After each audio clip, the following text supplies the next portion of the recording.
Revocato lo sciopero in banca intermobiliare. I sindacati, Fabi in testa, hanno infatti portato a casa un accordo che prevede premi di importo superiore a quelli dello scorso anno.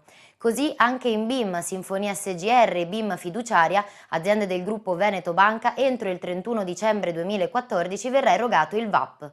La trattativa è durata mesi e la svolta è arrivata dopo 2 assemblee durante le quali le lavoratrici e i lavoratori hanno votato all'unanimità a favore della proclamazione di una prima giornata di sciopero per rivendicare il loro diritto a un premio dignitoso per il lavoro svolto nel 2013. La determinazione della Fabi e degli altri sindacati però ha portato l'azienda a rivedere la sua posizione.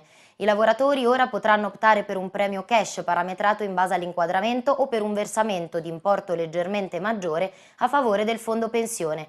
Tutti quanti indistintamente riceveranno inoltre un importo pari a 250 euro in buoni carburante totalmente esenti da imposte. Ma sentiamo le parole di Fabio Baldini, RSA in Banca Intermobiliare e segretario coordinatore aggiunto della Fabi del gruppo Veneto Banca. Qual è stata la molla che ha fatto cambiare la posizione dell'azienda? Per prima cosa la determinazione dei colleghi.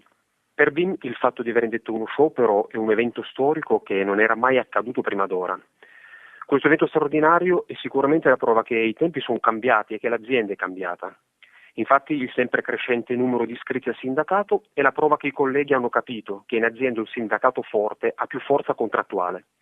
Inoltre il lavoro di squadra tra i rappresentanti Fabi del gruppo Veneto Banca. L'appoggio dimostrato a tutto il coordinamento è un risultato fondamentale nei dialoghi con la capogruppo e per questo mi sento di ringraziare anche Giuseppe Algeri, il segretario coordinatore. Vi ritenete soddisfatti del risultato ottenuto? Considerando il difficile contesto aziendale e nazionale nel quale ci troviamo, direi che possiamo ritenerci assolutamente soddisfatti. Banca Intermobiliare sta attraversando un momento di particolare incertezza in vista della sua imminente cessione da parte del gruppo Veneto Banca. La trattativa per il contratto nazionale è in una fase di stallo e anche la riforma del lavoro non permette certo di essere ottimisti sul futuro che ci si prospetta. In ogni modo, con la revoca in extremis dello sciopero ci aspettiamo che il dialogo con l'azienda si riapra in modo disteso. Infatti siamo pronti ad affrontare un argomento che sta molto a cuore a tutti i colleghi e la polizia sanitaria prossima alla scadenza.